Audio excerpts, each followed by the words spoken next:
بسم الله الرحمن الرحيم. السلام عليكم ورحمة الله وبركاته. كسو دوادا كنال كيني SMCC ومر walba u taagan horumarinta caafimaadka bulshada. Sidee ay cudurrada ku faafaan? Waxaa jiro cudurro badan oo ay sababaan bakteeriyo, virus, fungi iyo gooryaano, kuwaas oo marka ay qofka ku dhacaan u gudbi karo qofka kale oo caafimaadka qabo. Waxa ayna ku gudbi karaan qaab toos ah ama qaab aan toos ahayn. Haddaba daawade maanta waxaan wax badan ka ogaaneynaa sida ay cudurrada u faafaan. Cudurradu waxa ay u faafaan qaabab badan waxaana ka mid ah faafida qaabka tooska ah. Qaabkani waxa uu u dhacaa marka qofka caafimaadka qabo ay soo gaaraan dheecaanada qofka xanuunsan sida candhuufta iyo wixii la midka ah. Faafida qaab hawo ahaan ah. qaabkani waxa uu ku faafaa cudurka marka qofka xanuunsan uu quficiisa iyo hindhisidiisa ay gaaraan qofka kale.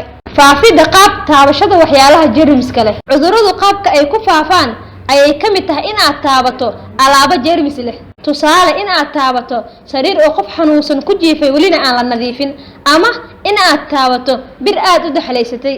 Faafidu waxa ay bilaamaysaa marka aad gacantii aad ku taabatay agabkii jeermiska lahaa aad saarto sankaada ama afkaada inta aadan dhaqin ka hor. Cunista cunooyinka ay jeermiska ku dhasheen.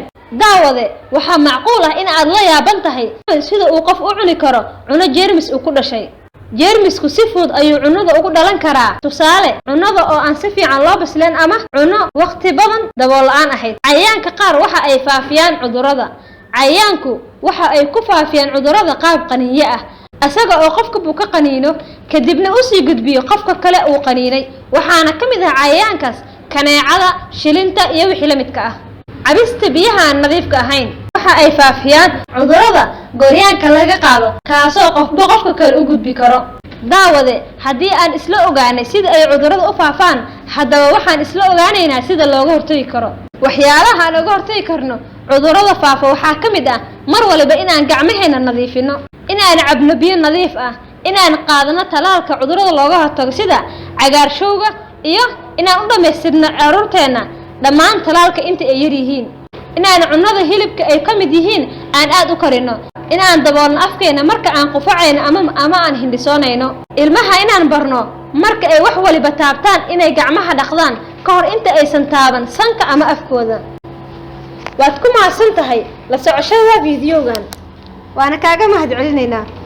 sidoo kale waxaan kugu casuumaynaa inaad ku soo biirto kanaalkaada. mahadsanid.